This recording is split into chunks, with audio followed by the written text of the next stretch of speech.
السلام عليكم ورحمة الله وبركاته. أصحابتي وين السلام يلا joogtaan سعيد الشاعية. I hope all inaa fiican tihiin.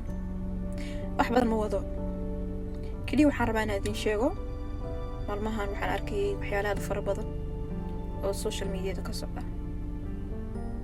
waxaan rabaa inaan u sheego walaalahayga meel walba joogaan qofka walaalka ah ee muslimka ah oo walaalka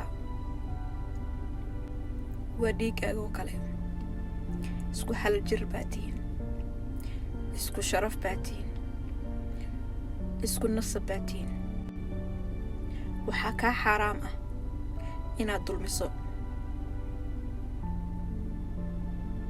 absolutely inaad dulmiso.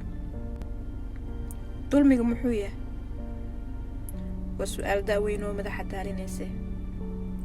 dulmigu meelo badan buu galaa laakiin hal xadiis haddii aan kuu sheego waxaa la yidhi qofka walaalka ee muslimka ahi waxaa kaa xaaraam ah maalkiisa, sharaftiisa iyo dhiiggiisa. maalkiisa ma taaban karid noocuu yahayba hadduusan ku siinin kama dhici kartid. dhiiggiisana waa kaa xaaraan oo ma dili kartid.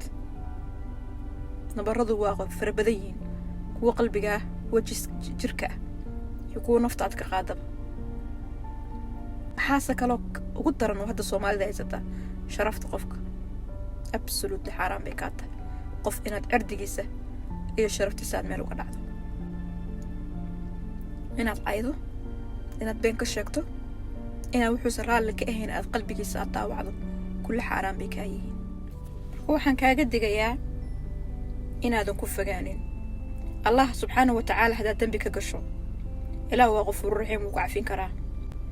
laakiin qof aad dhaawacday ama qalbigaad ka dhaawacday ama xooggiisa iyo xoolihiisa aad cuntay ama dhiiggiisa aad dishay, dhiiggiisa aad gaartay, ilaa asaga ugu cafiyo laguma cafinayo.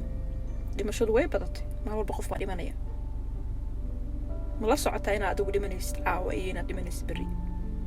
ka warra adoo qof binu aadmiya dambi iyo dulmi u geystay hadday naftu kaa baxdo. waanadeeda ugu sarreysa in maanta halkaan idinkaga soo dirayo waxaa waaye dadka walaalaha xaqooda ha la iska ilaaliyo.